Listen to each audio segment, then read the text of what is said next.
Dan untuk saudara, sebagai mahasiswa S1 Neomedis, mata kuliah ini cukup penting ya, karena memang saudara adalah biomedical ya. Jadi memang saudara yang justru seharusnya lebih paham tentang dasar-dasar ilmu biologis berkaitan dengan fungsi normal tubuh. Berbeda dengan dokter yang nanti fokusnya lebih ke proses patologis dan patofisiologis dan fisiologi dan medis. Nah, sedangkan saudara ilmu itu adalah ilmu pokoknya saudara yang menjadi dasar saudara untuk nanti bisa melakukan penelitian ataupun bergabung dalam proyek-proyek penelitian dengan berbagai ahli dari bidang ilmu lain. Nah, tanpa saudara memahami fisiologi ini, maka saudara tidak akan mungkin bisa menjadi seorang ahli yang baik. Ingat, saudara itu adalah strata 1 ya, jadi saudara adalah seorang ahli. Jadi saudara bukan tenaga teknisi saja. Saudara punya keterampilan teknis, tapi saudara juga mempunyai kognitif yang diakui. Nah, maka saya harap ilmu fisiologi ini bisa saudara pelajari dengan serius dan mungkin akan bisa menjadi topik menarik juga nanti untuk pengembangannya, untuk saudara mungkin topik skripsi dan lain-lain. Bisa dipahami ya? Baik. Saya izin untuk share screen. Sebentar. Sebenarnya topik ini cukup banyak ya, karena berkaitan dengan fisiologi otot. Lalu kemudian ditambah digabungkan dengan metabolisme. Tapi saya harap saudara bisa memahami dengan baik. Nah, untuk fisiologi otot sendiri kita akan fokus kepada otot polos dan otot lurik ya. Jadi otot rangka dan otot polos. Ya, otot lurik itu sama dengan otot rangka. Mungkin saudara-saudara sudah belajar juga di waktu SMA apa itu otot lurik dan otot polos. Coba saya mau tanya Dian, Oktaviana, dan Rahma. Halo, Dian dan Rahma. Bisa dengar saya? Bisa. Ya, coba saudara sebutkan contoh dari otot-otot lurik yang saudara tahu. Boleh dengan menggunakan nama yang bukan istilah medis. Di mana otot lurik yang saudara ketahui?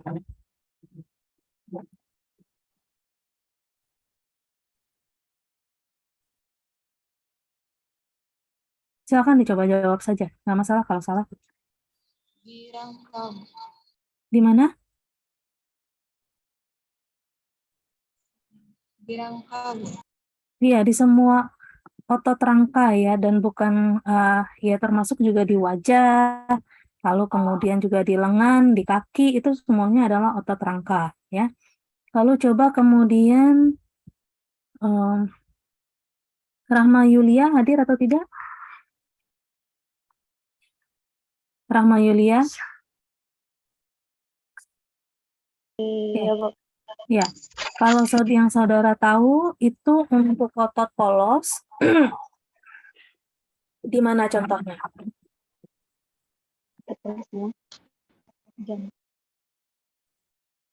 Silakan coba jawab aja.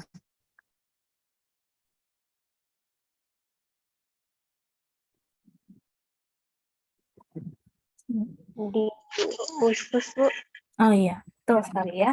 Itu juga contohnya saluran pencernaan, itu adalah otot polos. Jadi saudara mesti paham, otot itu adalah jaringan yang berfungsi sebagai alat gerak aktif, ya, alat gerak aktif. Baik gerak yang disadari, contohnya itu tadi otot rangka, ya. Lalu kemudian yang tidak disadari, contohnya seperti otot-otot yang menyusun saluran pernapasan, lalu kemudian saluran pencernaan. Nah, itu adalah otot-otot polos. Tapi ada yang berbeda di satu organ, dia bukan otot polos dan bukan juga otot lurik. Coba, apa Imron hadir atau tidak? Imron Martua? Yang turn off kamera saya panggil ya. Iya, Bu. Ya, Imron coba dijawab, selain dari otot polos dan otot lurik, organ apa yang dia bukan otot polos dan bukan otot lurik? Bukan di keduanya. Organ apa itu? Organ jantung, Bu. Otot jantung. Ya, betul ya. Bagus Imron. Jadi memang kalau otot jantung itu berbeda ya. Nah, dia bukan otot polos dan bukan otot lurik. Kenapa dia berbeda? Karena nanti saudara akan lihat secara struktur histologis, otot jantung itu dia lebih mirip dengan otot rangka. Tetapi fungsinya hampir sama dengan otot polos, dia tidak sadar ya, tidak disadari. Nah, kerjanya itu tidak sadar, involunteer. Nah, sehingga dia berbeda dengan otot polos dan otot rangka. Meskipun strukturnya lebih mirip ke otot rangka, tetapi dia secara pekerjaan dia mirip ke otot polos. Nah, jadi sebenarnya otot itu di tubuh kita ada 3 macam. Otot rangka atau otot lurik, lalu otot polos, lalu kemudian yang ketiga adalah otot jantung. Yang penting saudara pahami, otot jantung nanti itu akan saudara pelajari di fisiologi kardiovaskular mungkin, tidak pada kuliah yang akan saya berikan kali ini, ya.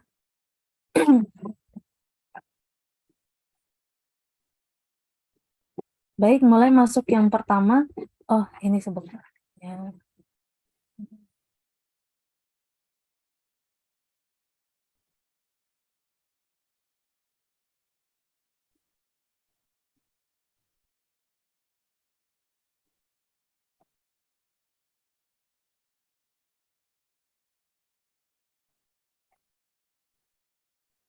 Ya. Baik, bisa melihat saya semuanya? Bisa, Bu. Oke, baik, terima kasih. Yang pertama yang akan saudara pelajari adalah, tunggu sebentar. Yang masih.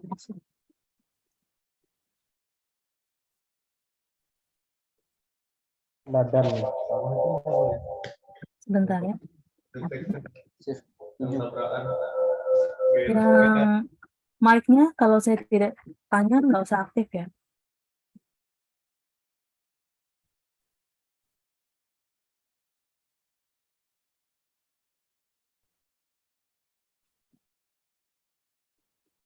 Baik. Ya.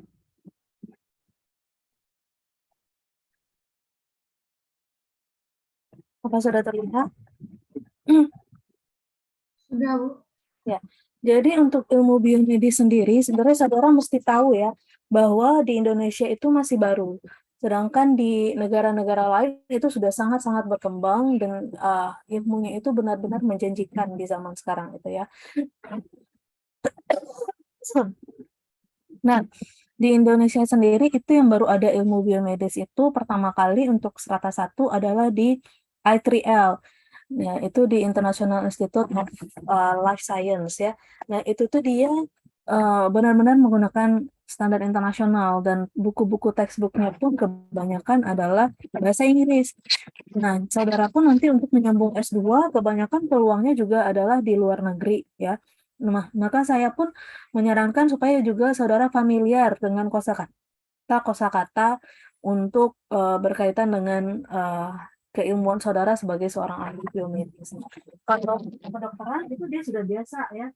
Wah, memang harus menggunakan harus familiar dengan bahasa Inggris karena memang jurnal pun juga kebanyakan adalah bahasa Inggris gitu. Nah, saudara pun juga sama ya. Jurnal-jurnal kita hampir sama. Lalu kemudian juga penelitian hampir sama dan berbagai peluang sekolah juga kebanyakan hampir sama. Jadi memang harus familiar dengan kata bahasa Inggris. Nah, saya izin.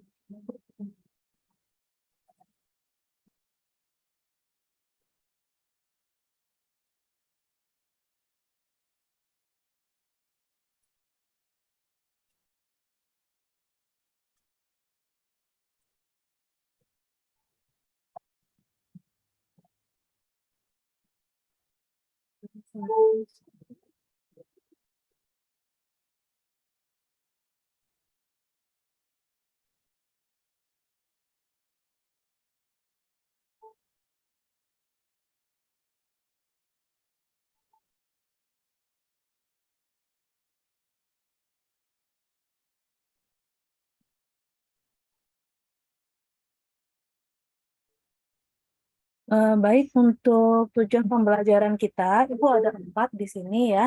Yang pertama adalah untuk memahami dari anatomi fisiologi dari otot rangka dan otot polos atau otot lurik dan otot polos ya.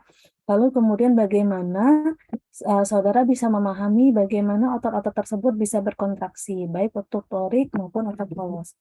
Yang ketiga, saudara mesti paham bahwa kontraksi-kontraksi tersebut itu dipicu oleh sebuah eksitasi stimulasi sistem saraf ya.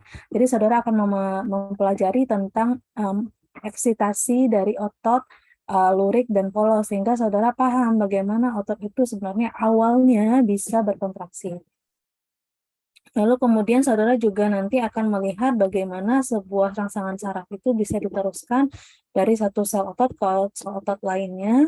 Nah, itu namanya adalah excitation contraction coupling step. Kita masuk kepada yang pertama, itu adalah kontraksi dari otot lurik ya.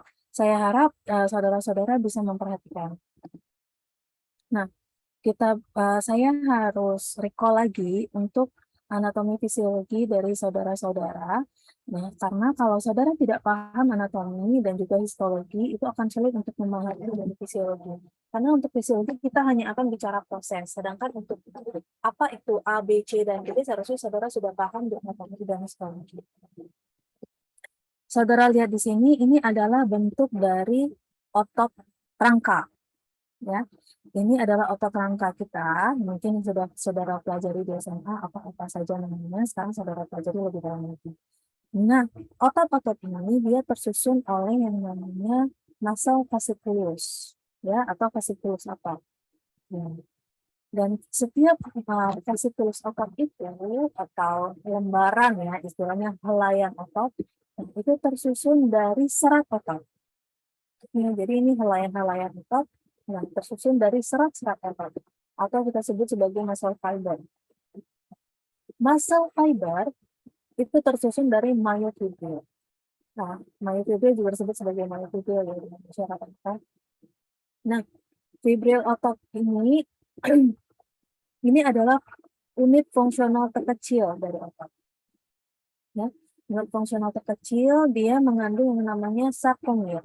Saudara lihat di sini dia ada maknanya ya, ada yang tebal, tipis, tebal, tipis. Itu apa? Nah, ini dia. Saudara lihat itu adalah yang namanya sarkomere. Ketika nanti kita berbicara kontraksi, berbicara dengan tentang excitation coupling, itu akan banyak berbicara tentang sarkomere. Nah, ini adalah sarkomere. Sarkomere itu tersusun dari unsur tebal dan tipis, ya, atau kita sebut sebagai aktin dan myosin. Nah, di sini saudara lihat, ya, sarkomere itu terdiri dari kita sebut Z-dis atau diskozat. Nah, itu adalah persatuan antara masing-masing serat dari aktin. Nah, atau yang kita sebut sebagai serat tipis ya. Nah, sedangkan kalau I ya, itu tempat persatuannya ya. Kalau I dia terdiri dari termasuk dari serat-serat fibrinnya itu. Kalau diskozat itu tempat pertemuannya, I itu adalah gabungan dari dua aktin. Sedangkan kalau A itu gabungan dari serat tebal atau myosin ya, ini ya. Nah, dan di tengah-tengahnya juga ada termasuk ujung-ujung dari aktin. Nah, jadi memang di sini adalah strukturnya. Saudara lihat di sini sarkomer itu dia itu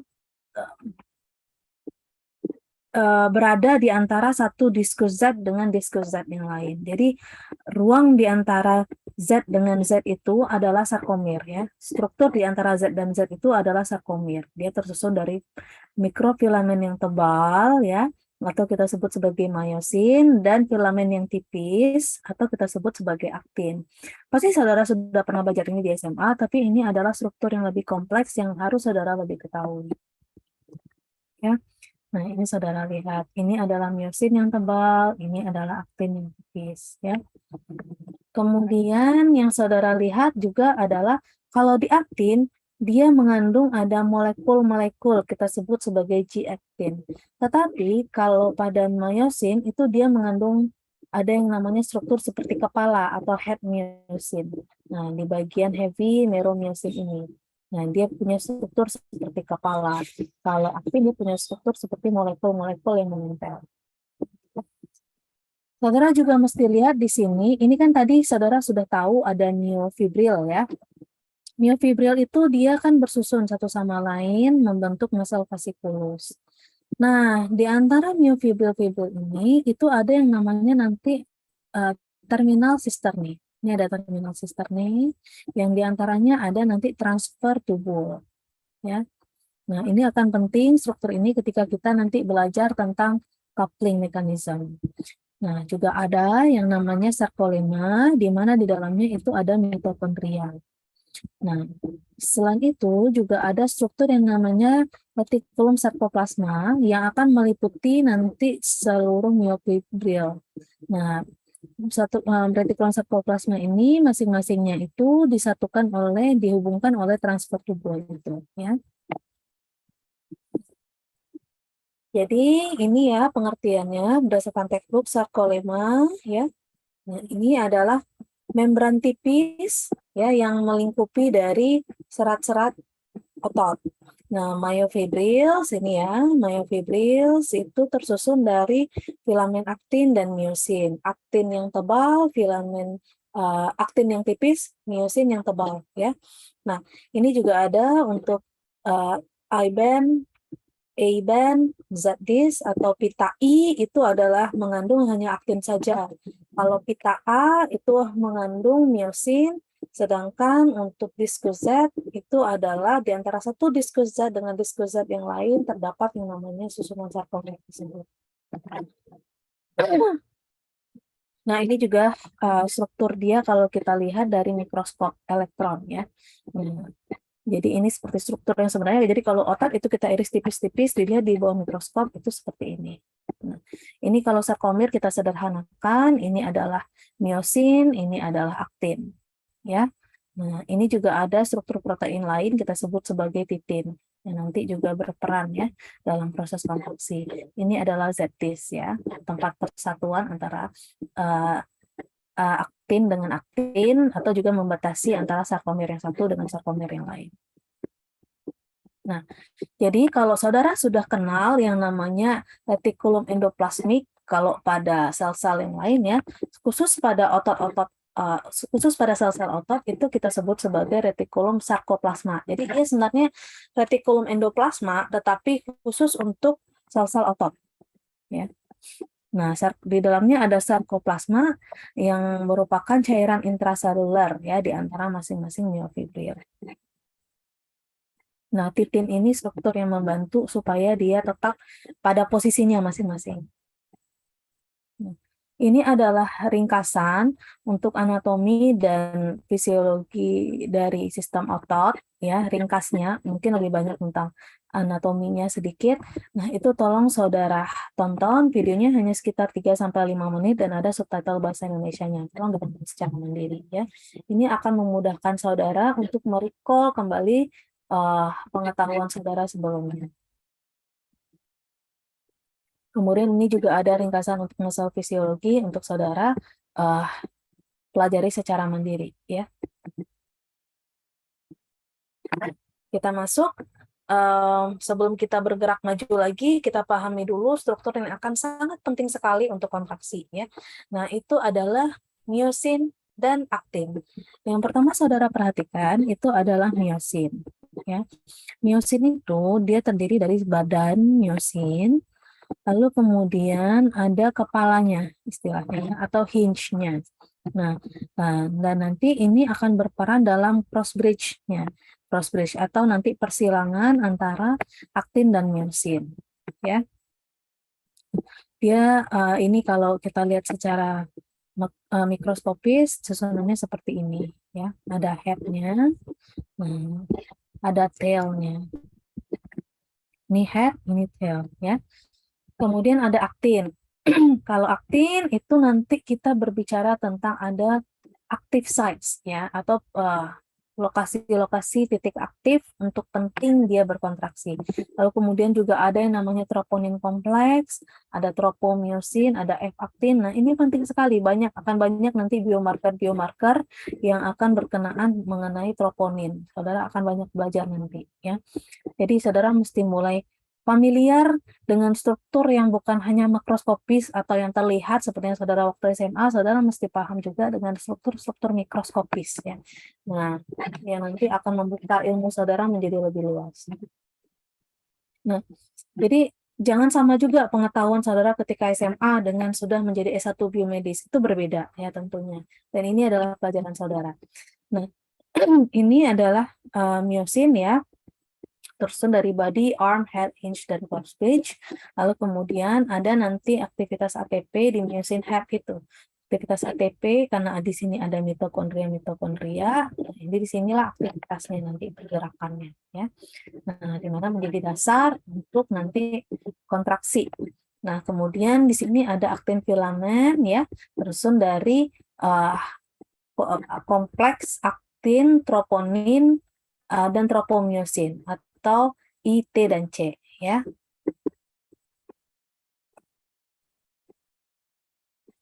Nah, bagaimana proses umum terjadinya kontraksi? Secara umum ya, yang pertama terjadi sebenarnya untuk proses kontraksi, mohon maaf saya izin untuk mengangkat telepon.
Jadi kita lanjutkan kembali bahwa yang pertama terjadi ketika kontraksi otot itu adalah rangsangan saraf ya. Jadi yang bisa memicu dari kontraksi otot itu adalah rangsangan saraf. Nah, makanya saudara mesti jadinya paham ya, kenapa orang-orang dengan gangguan saraf seperti stroke itu tidak bisa menggerakkan anggota badannya. Nah, karena tidak ada rangsangan saraf. Ya, jadi otot tidak bisa bergerak tanpa adanya rangsangan saraf. Yang pertama itu harus ada discharge of motor neuron atau harus ada rangsangan saraf dari saraf-saraf motorik untuk kontraksi otot lurik atau otot rangkap. Ya. Nah, sel saraf-saraf otot ini, sel-sel saraf ini ya, sel-sel saraf motorik ini, dia akan mengeluarkan yang namanya neurotransmitter bernama asetilkolin. Nah, asetilkolin ini dia dikeluarkan dari ujung-ujung sel saraf motorik dari struktur yang bernama motor end plate. Nah, jadi kalau ada yang namanya motor end-plate, itu adalah ujung-ujung dari sel-sel saraf motorik yang akan mengeluarkan neurotransmitter bernama asetilkolin. Jadi neurotransmitter itu adalah zat kimia ya yang dikeluarkan oleh sel-sel saraf. Nah, di sini asetilkolin ya, dia akan berikatan dengan reseptornya, yaitu reseptor asetilkolin nikotinik. Jadi kalau struktur kimia untuk dia bisa bekerja di struktur yang lain pasti ada reseptornya. Jadi misalkan zat kimia itu asetilkolin itu keluar ya di seluruh tubuh, pasti dia akan berinteraksi dengan banyak-banyak sel, tetapi dia tidak akan bisa memberikan rangsangan kepada sel-sel yang tidak memiliki reseptornya. Nah, di sini reseptor yang berperan berikatan dengan asetilkolin itu adalah reseptor nikotinik asetilkolin. Nah, dia tidak ada di sel yang lain. Nah, jadi dia hanya berperan pada sel yang mempunyai reseptor nikotinik asetilkolin, yaitu adalah sel otot rangka. Ya. Nah, jadi istilahnya sel otot itu berhubungan dengan sel saraf motorik karena adanya struktur motor end plate dan adanya reseptor di sel-sel saraf rangka, sel-sel otot rangka itu sendiri. Nah, setelah berikatan dengan reseptornya, barulah dia bisa berfungsi. Ya. Apa fungsinya? Itu dia akan meningkatkan dari konduksi natrium dan kalium ya di membran end plate. Jadi membran end plate ini di struktur sel otot rangkanya ya. Nah, jadi terbukalah kanal Na dan kanal K. Nah, di sini akan terjadi perubahan aksi potensial seperti yang saudara pelajari pada modul sel seharusnya ya. Maka terjadi sama dengan sel yang lain itu adalah perubahan potensial aksi di sel otot rangka atau otot lurik. Nah, di sini karena adanya aksi potensial terjadilah rangsangan listrik istilahnya ya di sel-sel otot. Nah, itu dia akan disebarkan ke sel otot yang lain. Kan sel otot itu dia bergerak tidak sendiri ya, tetapi dia bersama-sama sehingga dia mampu menggerakkan rangka ya. Dia mampu menggerakkan tulang. Itu kan sekali banyak itu sel otot yang bekerja. Kenapa bisa rangsangan di satu sel otot saja bisa tersebar ke sel otot yang lain dalam satu filamen ya, dalam satu fasciculus itu bagaimana dia bisa terjadi? Itu karena adanya struktur tubuls tadi yang saya terangkan di awal. Jadi rangsangan saraf ini, rangsangan listrik itu dalam bentuk aksi potensial aksi, nah itu akan disebarkan melalui tubulus T. Nah, kalau sudah disebarkan melalui tubulus T ya, nah ini akan terjadi pelepasan kalsium. Baru nanti di sini ada peran kalsium. Dilepaskalah nanti kalsium dari sisterna terminal ya, dari retikulum sarkoplasma. Nah, struktur yang saya sebutkan sebelumnya. Dan kalsium ini dia akan berdifusi ke aktin dan miosin. Nah, ketik entin filamen ya, miosin dan aktin. Nah, kalsium setelah dia berdifusi ke dalam miosin dan aktin, dia akan berikatan dengan troponin C di aktin. Nah, kalau sudah berikatan dia dengan troponin C di aktin kalsium ini, dia akan membuka ya aktif site tadi. Kan ada tadi aktif site yang sebelumnya dia belum aktif. Nah, kalau sudah berikatan kalsium dengan troponin C, dia akan terbuka. Maka terbukalah sites aktif atau lokasi aktif dari aktin ini untuk dia bisa berikatan dengan miosin. Nah, ketika dia sudah mulai berikatan dengan miosin, itu dari struktur cross-linknya, maka terjadinya cross-linkage atau persilangan antara aktin dan miosin, dan terjadilah sliding, ya, pergeseran dari filamen aktin dan miosin. Nah, itulah yang akan memicu nanti produksi kontraksi dan menghasilkan sebuah pergerakan. Oke ya, makanya tadi saya sangat menitik beratkan kepada saudara mesti paham sekali yang mana struktur-struktur yang saya maksud, sehingga saudara bisa membayangkan nanti ketika melihat videonya inilah yang ceritanya yang terjadi gitu. Nah, kemudian kalau kontraksi ini terjadi terus-menerus, itu terjadi yang namanya kejang ya, itu proses patologis. Fisiologinya bagaimana? Fisiologinya akan ada nanti step relaxation. Jadi ada proses relaksasi sehingga otot itu tidak terjadi kontraksi terus-menerus. Kalau kontraksi terus-menerus itu namanya kejang ya. Nah, dia akan ada proses relaksasinya. Bagaimana otot itu bisa berelaksasi? Itu kuncinya adalah pada kalsium ya. Nah, kalsium tadi akan dipompakan balik masuk ke retikulum sarkoplasma. Nah, nanti akan terjadi pelepasan dari kalsium itu dari struktur troponin. Sebenarnya kan dia berikatan tuh dengan troponin C. Nah, itu nanti dia akan lepas dan dipompakan kembali ke retikulum sarkoplasma. Sehingga terhentilah interaksi, tertutuplah sites aktifnya antara aktin dan myosin. Maka terhentilah sliding dan cross linkage antara aktin dan myosin sehingga relaksasi ototnya ya. Jadi ikatan kalsium dan troponin itu terputus ya, melepaskan diri kalsiumnya dari troponinnya, terhenti juga pergerakannya. Nah, ini ya, kalau kita lihat bagaimana apa yang terjadi, tadi kan saudara sudah paham bahwa kalau proses kontraksi itu ada persilangan ya, nih ada pergerakan antara aktin dan myosin, di mana itu terjadi ikatan antara active sites dari aktin dengan dari bagian-bagian hinge atau kepala dari myosin, ya. Nah, di sini saudara lihat ini adalah kuncinya. Kontraksi otot itu terjadi karena adanya sliding filament mechanism atau adanya pergeseran ya antara aktin dan myosin atau persilangan antara aktin dan myosin. Nah, ini tadi mengulang dari apa yang sudah saya jelaskan sebelumnya. Kalau saudara lihat, ini dalam posisi relaksasi ya, saudara perhatikan itu adalah struktur I-nya. Coba saudara lihat pita I ini.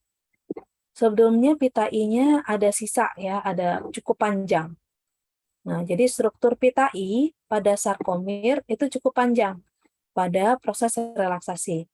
Ketika terjadi kontraksi, terjadi persilangan ya, pergerakan antara kepala-kepala dari myosin dengan aktif site di aktin itu mengakibatkan adanya cross link, cross bridge atau sliding ya, sama ya persilangan antara aktin dan myosin mengakibatkan pemendekan dari pita I.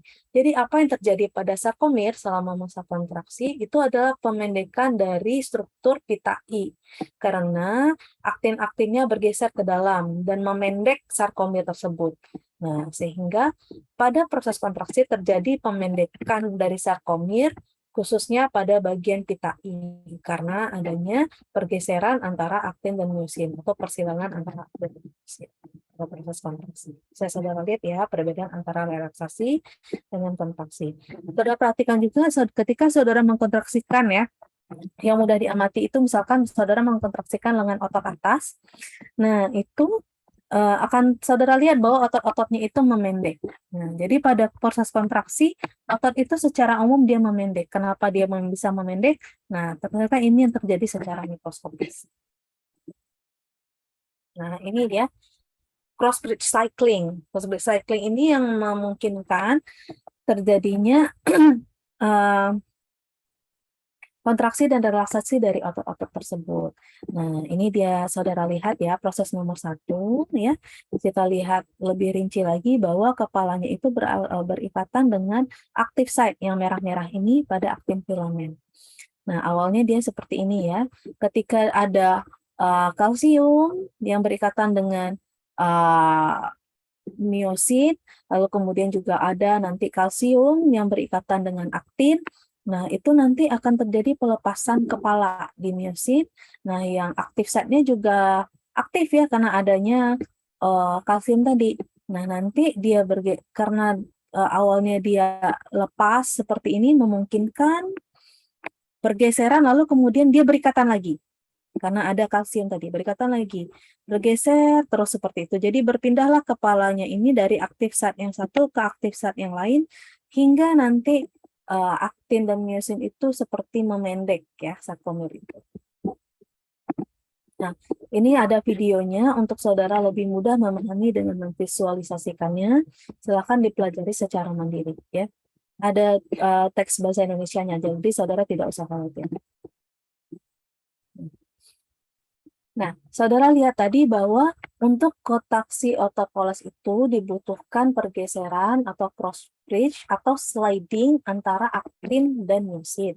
Nah, di aktin yang terjadi adalah perikatan antara troponin C dengan kalsium. Sedangkan pada myosin itu yang terjadi adalah perikatan dia dengan ATP atau energi. Sehingga otot-otot kita itu tidak bisa bergerak kalau tidak ada rangsangan energi. Nah, tadi yang pertama dibutuhkan adalah rangsangan saraf. Yang kedua adalah energi. Jadi meskipun saraf kita baik, tapi kita dalam keadaan kehabisan energi, ya, misal dalam kondisi sakit ataupun kondisi penurunan gula darah karena tidak makan dan lainnya, tidak ada sumber energi, otot juga tidak bisa bergerak. Seperti itu. Jadi makanya jadi lemes. Itu yang terjadi. Jadi enak fisiologi itu sebenarnya kita memahami apa yang terjadi di tubuh kita, ya. Nah, bagaimana otot itu bisa memperoleh energi? Nah, ini nanti akan kita sambung di kuliah berikutnya. Ini adalah adanya sebagian besar itu terjadi proses oksidatif metabolisme. Karena kita adalah makhluk yang bergantung kepada oksigen. Ya, kenapa kita bergantung kepada oksigen? Karena metabolisme tubuh kita 95%-nya terjadi karena adanya oksigen. Jika tidak ada oksigen, 95% proses ini itu tidak bisa terjadi dan kita tidak bisa mendapatkan energi. Karena itu oksigen itu vital bagi tubuh kita, ya. Karena dia juga berhubungan dengan proses metabolisme. Jadi kalau saudara dulu memahami oksigen itu penting dalam proses pernapasan, sebenarnya itu hanya adalah jalur masuk. Yang terjadi adalah sebenarnya di tingkat sel dia akan diperlukan untuk proses metabolisme. Yaitu proses oksidatif metabolisme. Jadi 95% otot kita itu mendapatkan energi. Jadi 95% sumber energi otot kita itu adalah diperoleh dari metabolisme oksidatif menggunakan oksigen, ya, yang digunakan pada saat pemecahan sumber-sumber energi yang sudah kita asup. Bisakah kita mendapatkan energi ketika suplai oksigen kita berkurang? Misal pada kondisi olahraga. Kondisi olahraga menyebabkan kita membutuhkan oksigen itu lebih banyak, sedangkan sumber oksigen kita sebenarnya tetap. Sehingga tubuh kita sebenarnya dalam kondisi sebenarnya adalah hipoksia ringan sebenarnya ketika ketika olahraga.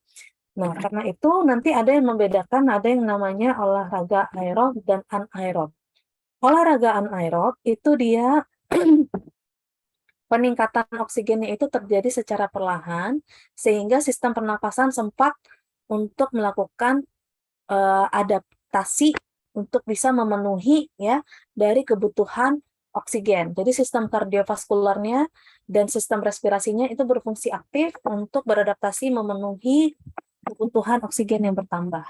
Nah, contohnya seperti berenang, jogging ringan, itu peningkatan oksigen kita perlahan, ya. Dia senam aerobik itu peningkatannya perlahan, kemudian bertahap sehingga tubuh itu sempat untuk melakukan ini, ya, adaptasi. Nah, itu juga yang menyebabkan kenapa olahraga itu penting kita melakukan pemanasan. Ada nggak olahraga yang kita benar-benar tidak menyebabkan terjadinya metabolisme anaerob atau kita menjadi menjalankan metabolisme yang tidak menggunakan oksigen? Ada. Contohnya angkat berat. Itu adalah metabolisme anaerob yang banyak terjadi. Saudara melakukan aktivitas yang berat secara tiba-tiba dan itu terjadi peningkatan metabolisme yang tidak bisa diikuti oleh oksidatif metabolisme. Nah, ketika itu terjadi, terjadilah proses yang namanya glikolisis dan fosfokreatin, ya. Nah, dia akan memecah sumber-sumber energi lain melalui jalur metabolisme yang akan kita pelajari untuk tetap bisa mendapatkan ATP tambahan, sehingga otot tetap bisa berkontraksi. Tetapi, proses glikolisis dan fosfokreatin ini hanya berlangsung singkat, yaitu hanya sekitar 1 menit sampai 5-8 detik. Jadi, saudara, kalau saudara lihat otot angkat berat, itu dia akan bersaing seberapa lama dia bisa mengangkat beban itu, ya. Jadi makin lama akan makin hebat, ya, kalau angkat berat itu. Itu terjadi karena proses glikolisisnya yang sudah lebih hebat daripada orang pada umumnya. Sehingga otot-ototnya itu bisa mendapatkan energi jauh lebih banyak dibandingkan kita karena proses glikolilisnya juga banyak. Nah, seperti itu.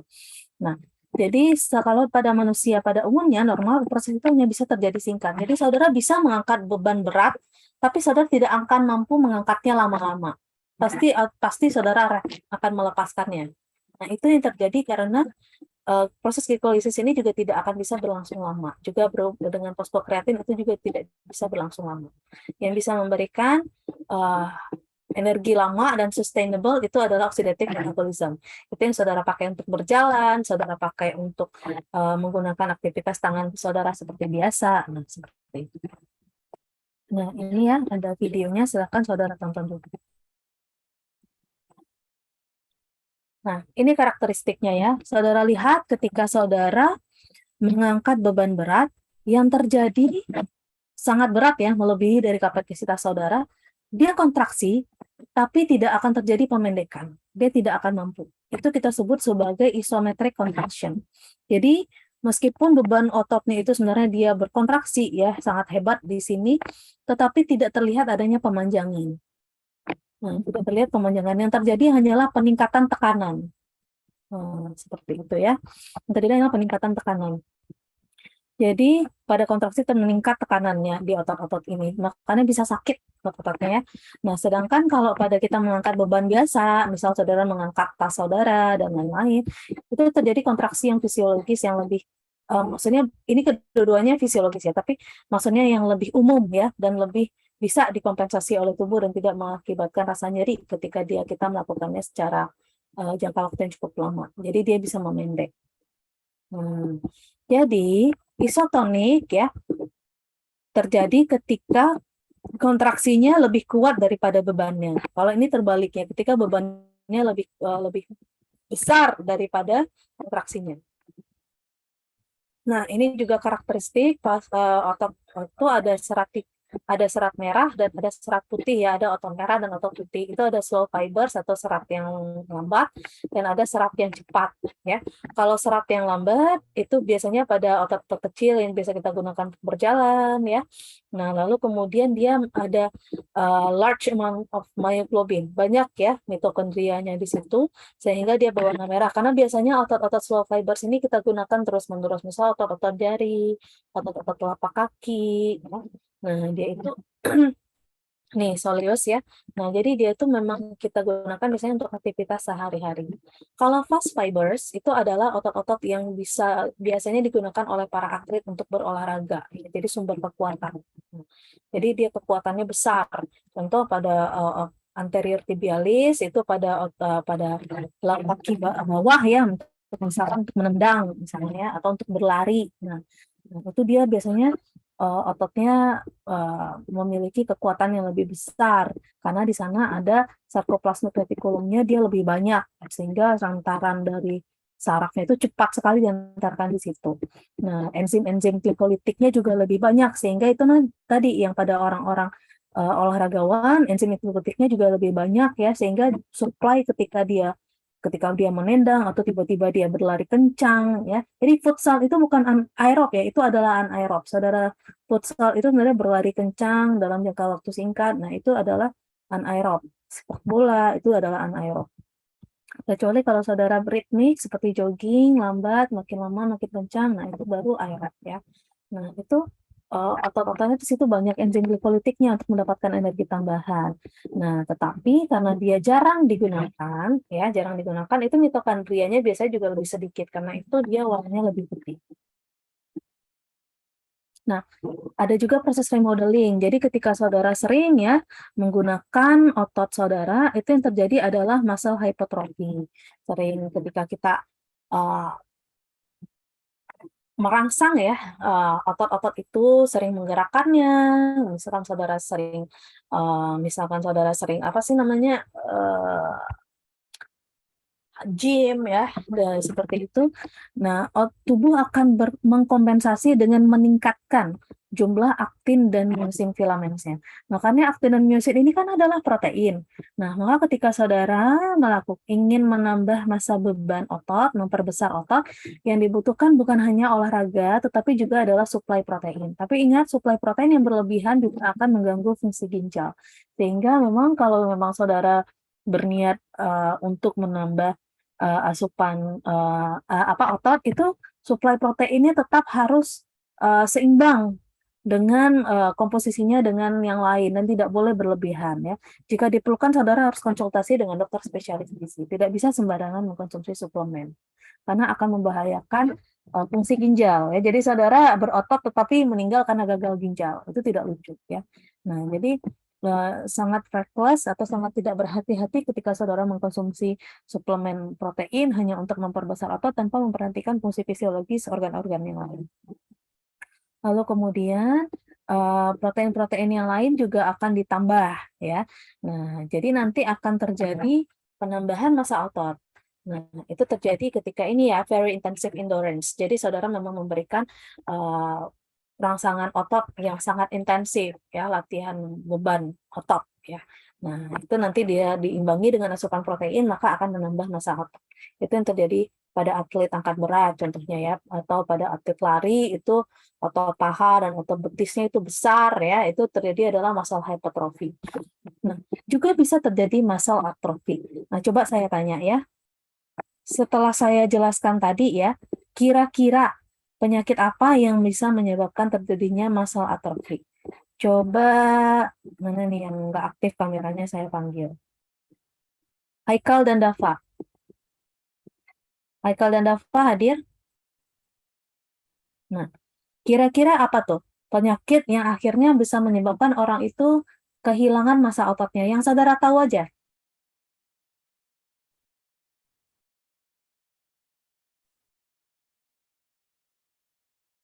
Awam aja, pengetahuan awam aja.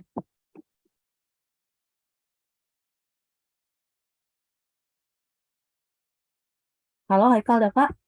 Bisa dengar saya? Aktifkan mikrofon. Bisa, Bu. Ya, apa contohnya? Orang yang akhirnya ototnya itu seperti mengecil, sakit apa dia biasanya? Sarkopenia, Bu. Cari Google ya kamu ya.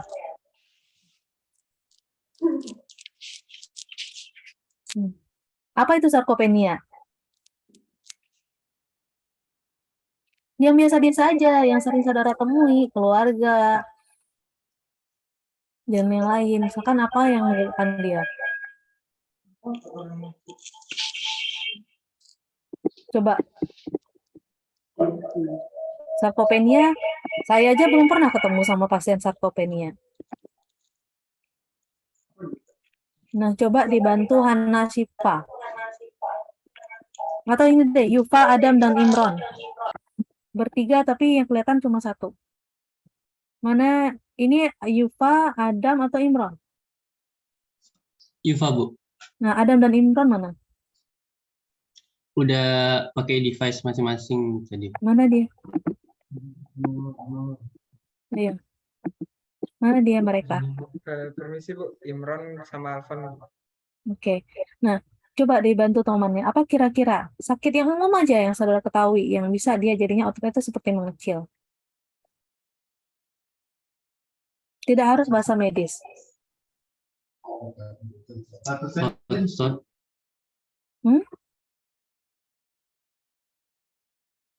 Apa?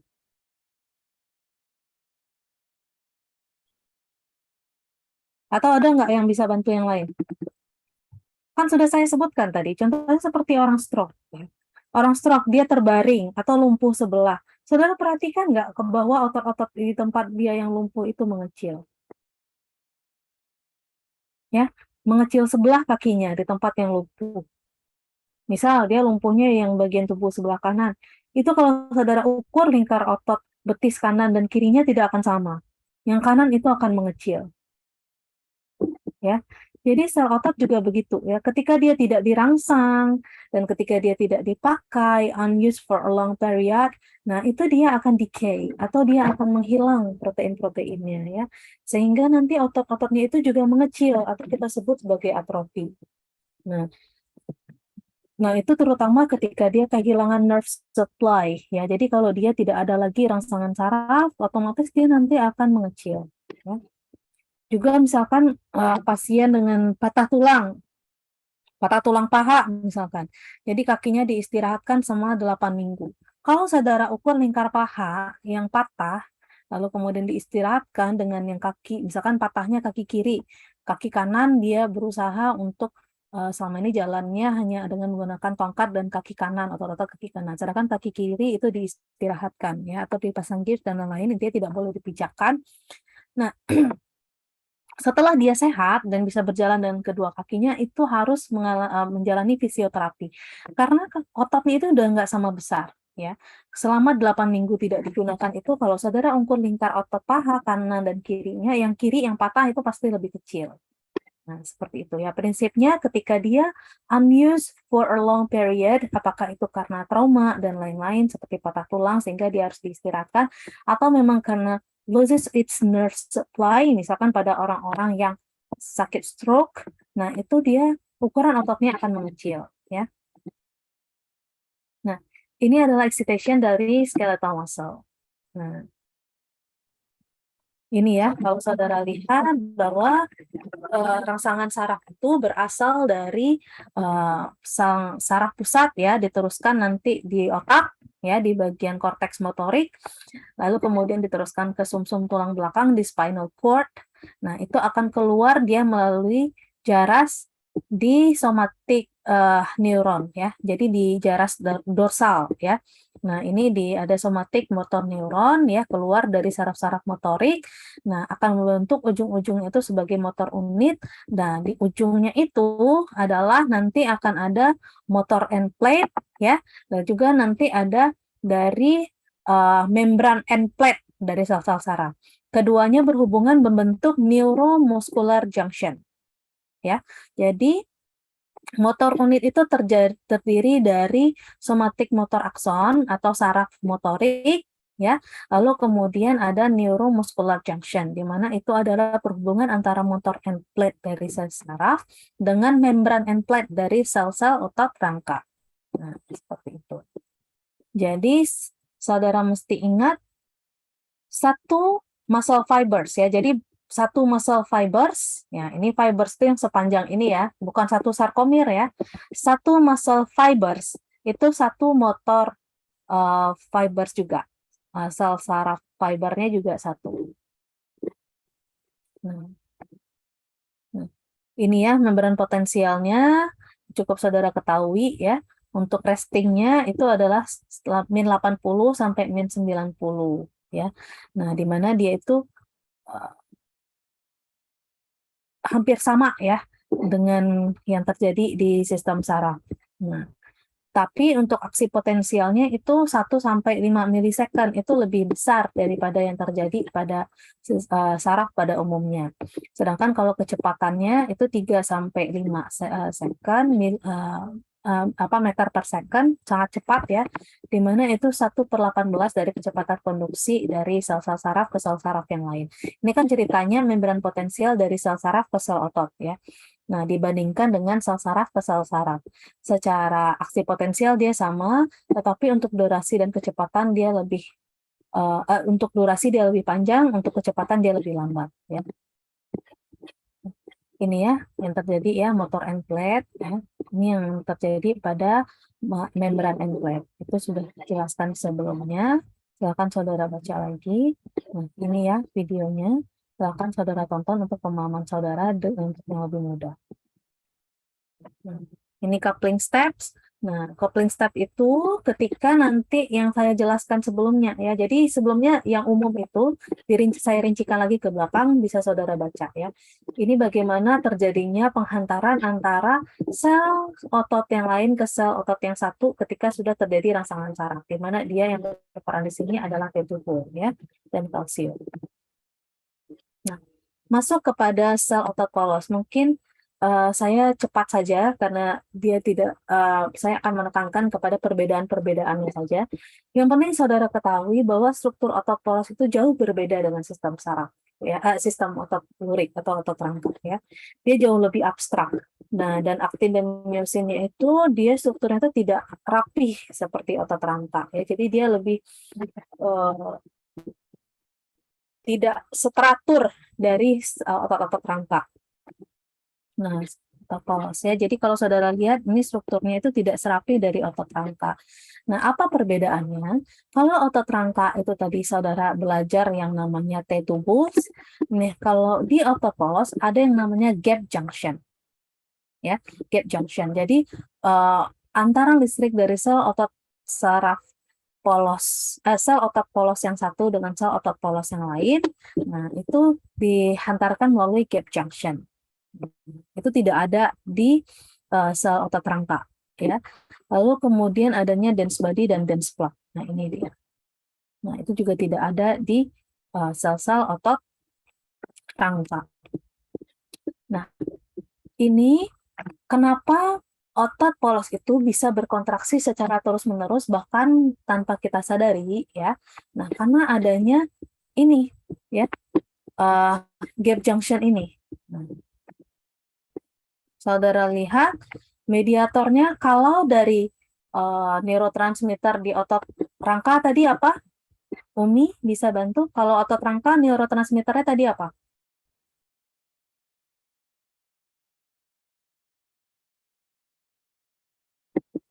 Tidak ada yang tahu? Tadi sudah saya jelaskan apa? Neurotransmitter kalau di otot rangka. Asetilkolin, Bu. Nah, bentar ya. Asetilkolin ya. Asetilkolin. Kalau pada otot polos itu adalah kalmodulin. Ya. Nah, kalmodulin lalu kemudian juga akan ada yang namanya myosin light chain kinase dan myosin itu yang berperan penting di sini ya. Jadi saudara, ini dia striated nasal ini juga bahasa Inggrisnya ototurik ya. Saudara lihat di sini dia membandingkan antara otot rangka dan otot polos. Kalau pada sama-sama ya dia membutuhkan kalsium intraseluler ya. Nah, di sini kalau kalsiumnya di otot rangka berikatan dengan troponin. Nah, kalau di otot polos itu adalah kalmodulin yang akan berikatan dengan kalsium. Lalu kemudian di sini dia akan mengakibatkan pergerakan dari tropomyosin. Kalau pada otot polos itu yang bergerak adalah myosin light chain kinase, MLCK. Ini juga akan saudara banyak bertemu nanti biomarker berhubungan dengan MLCK. Jadi saudara mesti familiar ya. MLCK itu adanya di otot polos.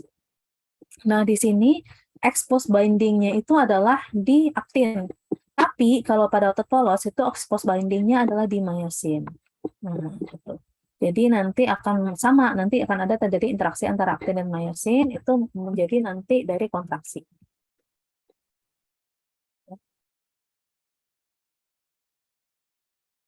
Nah, di sini juga ada excitation and contraction coupling-nya. Nah, GPCR, PLC, IP3, IP3 dual channel ini hanya ada di otot polos ya. Tidak akan saudara temukan pada otot rangka. Sama ya. Di sini juga ada asetilkolin. Tetapi dia berbeda dengan pada otot rangka. Kalau asetilkolin di otot rangka ya, dia akan mengakibatkan kontraksi ya. Tapi kalau pada otot polos, meskipun sebagian besar otot polos itu juga akan berkontraksi karena adanya asetilkolin, tetapi pada smooth muscle ya di pembuluh darah atau vaskular, asetilkolin akan mengakibatkan relaksasi. Saya garis bawahi ya, meskipun asetilkolin itu menyebabkan kontraksi pada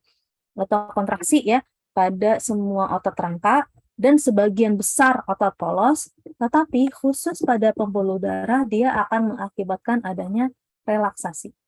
Ya. Nah, asetilkolin itu juga ada di otot polos ya. Di otot polos itu dia dilepaskan oleh saraf parasimpatik ya. Nah, di dari most muscle type ya. Tetapi kalau pada sistem pembuluh darah, asetilkolin ini justru akan menstimulasi natrium oxide. Natrium oxide ini dia akan mengurangi kalsium intraseluler. Nah, sehingga nanti yang terjadi malah relaksasi. Ini perbandingannya ya. Saudara baca apa perbedaan antara otot polos dan otot rangka. Ini saudara baca sendiri. Nah, yang pertama saya tekankan itu adalah smooth muscle itu bisa memendek dengan persentase yang jauh lebih tinggi daripada skeletal muscle ya. Meskipun dia tidak disadari, sebenarnya kontraksinya jauh lebih hebat daripada otot rangka ya. Jadi usus kita itu seperti lambung itu bisa memanjang dan memendek atau mengembang dan mengempis jauh lebih hebat daripada otot rangka. Nah, Juga ada yang namanya latch mechanism ya. Nah, latch mechanism inilah yang memungkinkan terjadinya kontraksi itu secara terus-menerus. Jadi, sistem pernafasan saudara tidak pernah berhenti, sistem pencernaan saudara tidak pernah berhenti. Beda dengan kalau saudara tidur, otot rangkanya memang rileks ya. Nah, seperti itu. Nah, ini ada videonya, silakan saudara pelajari juga secara mandiri. Oke, baik. Sudah 1 jam ya untuk kuliah ini, karena untuk otot itu saya pikir memang cukup panjang. Nah, saya minta waktunya ekstra untuk yang metabolisme itu tidak akan banyak.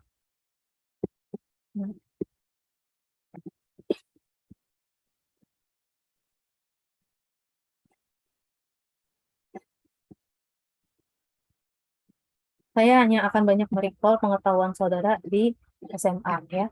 Jadi metabolisme itu seperti biasa ada anabolik dan katabolik. Saudara baca sendiri ya, karena ini pasti sudah belajar di SMA. Lalu kemudian yang perlu saya ingatkan di sini adalah adanya metabolisme basal. Ya, metabolisme basal itu adalah proses metabolisme atau reaksi kimia yang ada dalam sel tubuh yang diperlukan untuk memang mempertahankan fungsi vital tubuh saja. Jadi saudara nggak melakukan aktivitas lain, saudara cuma berdiri, tapi bangun ya. Saudara cuma berdiri dalam keadaan rileks, itu energi yang dibutuhkan untuk pernapasan saudara, untuk otak saudara, untuk pencernaan saudara. Nah, hanya itu. Ya, itu namanya adalah metabolisme basal.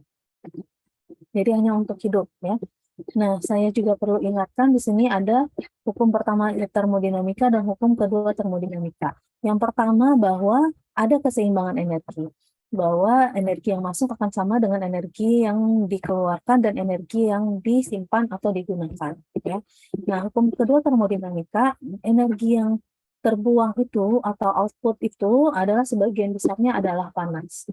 Jadi ketika kita makan, pasti makan karbohidrat, lemak, protein itu akan sama jumlahnya dengan yang dikeluarkan. Dimana yang dikeluarkan itu adalah jumlah yang dipakai baik untuk mechanical work, otot, untuk sintesis dari protein-protein yang ada dalam tubuh, untuk transport membran, contohnya seperti tadi mineral ya, lalu kemudian sinyal generasi dan conduction, lalu untuk produksi panas tubuh, untuk detoksifikasi tubuh, plus nanti ada panas yang dikeluarkan, ada juga yang disimpan dalam bentuk cadangan lemak, cadangan energi, lalu kemudian ada untuk pertumbuhan.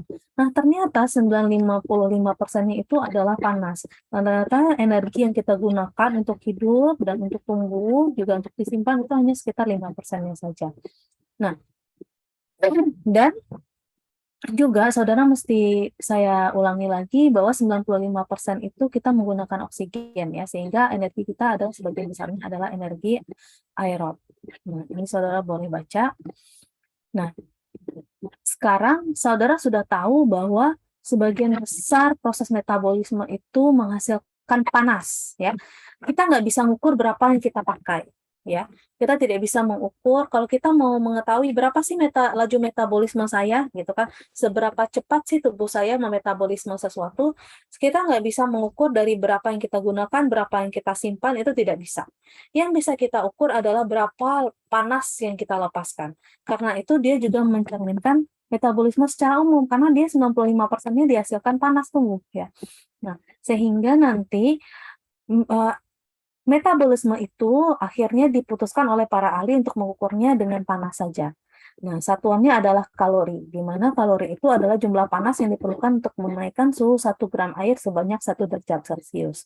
Nah, itu yang banyak juga dipakai sebagai satuan kalori makanan. Jadi kalau makanannya misalkannya adalah 3.000 kilokalori, misalkan adalah 1.150 kilokalori, maka artinya makanan itu akan mampu menghasilkan energi atau panas sebanyak 150 kilokalori.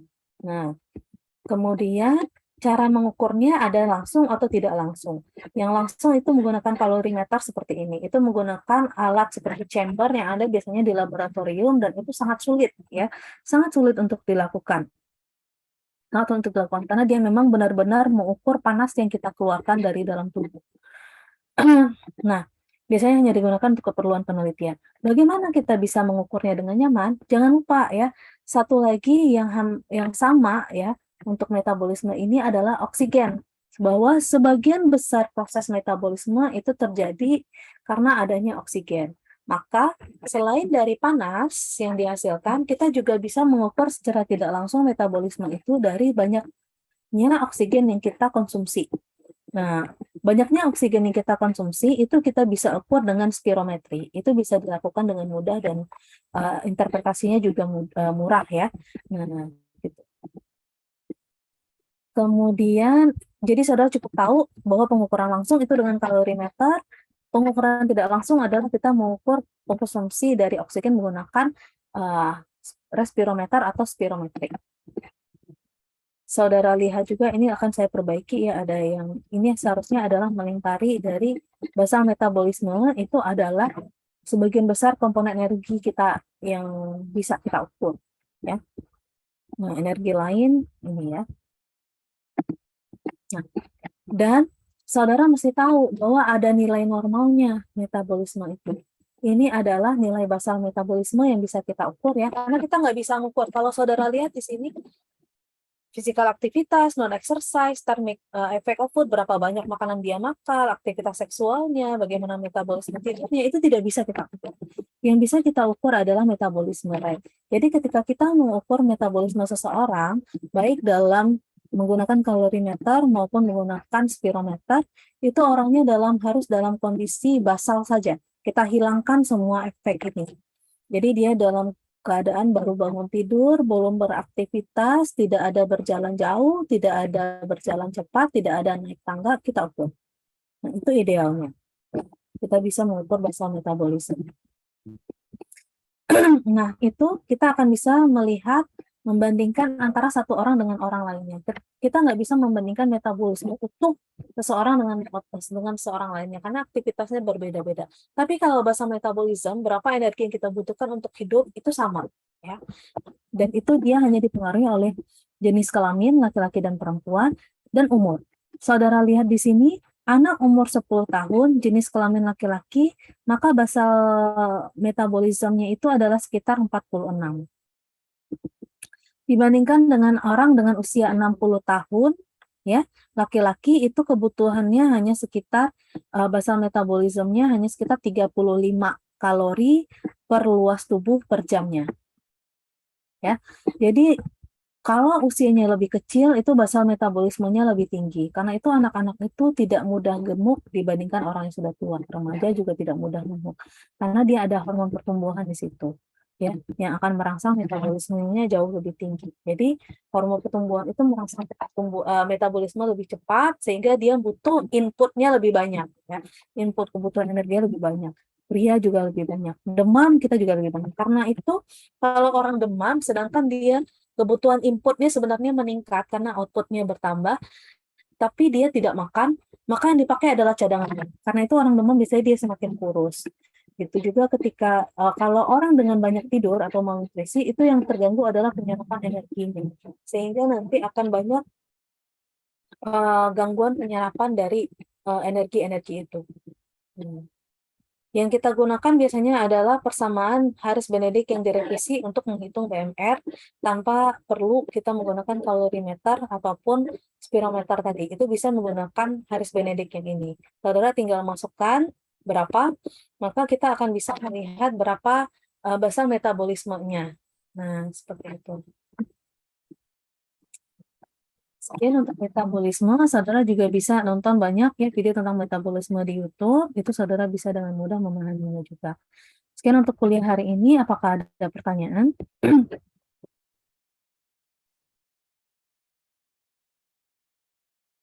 Ada pertanyaan? Baik, jika tidak, kita screenshot sekali lagi untuk kehadiran ya. Oh, ini ada. Oke. Baik, kita screenshot sekali lagi.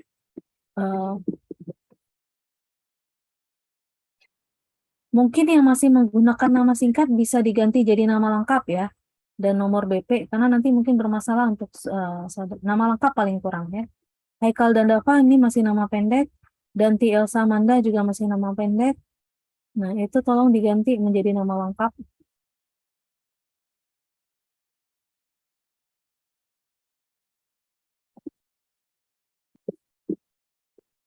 Ganti Elsa Manda, sudah bisa kita screenshot? Nah,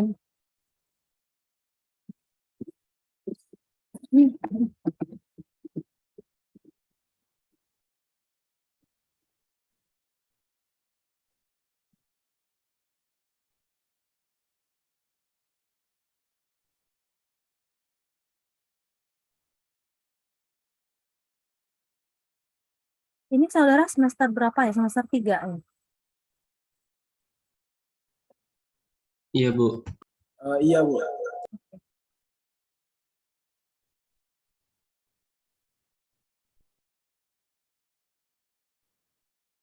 Sekarang pengajian hukum.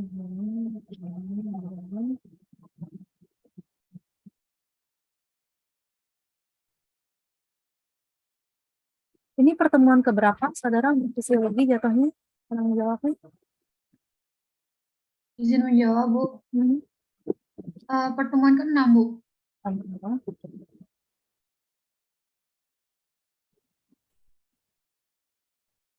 Fisiologi otot dan metabolisme.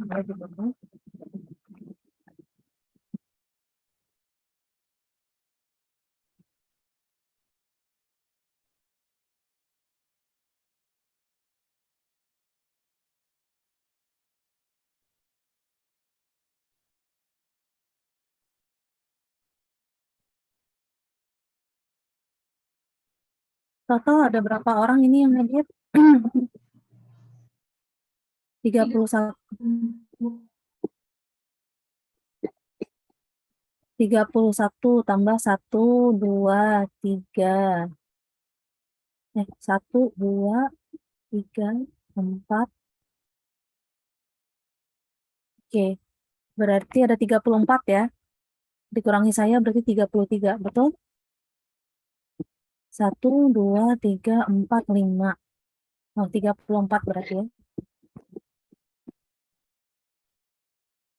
Oke. Baik, saya screenshot 1, 2, 3. Oke, terima kasih untuk perhatiannya. Saya tutup. Assalamualaikum warahmatullahi wabarakatuh. Waalaikumsalam. Untuk berikutnya dengan saya kapan ya? Terima kasih, Bu. Sama-sama. Untuk berikutnya dengan saya kapan ya? Minggu besok, Bu. Minggu besok topiknya apa? Sebentar ya, Bu. Ya.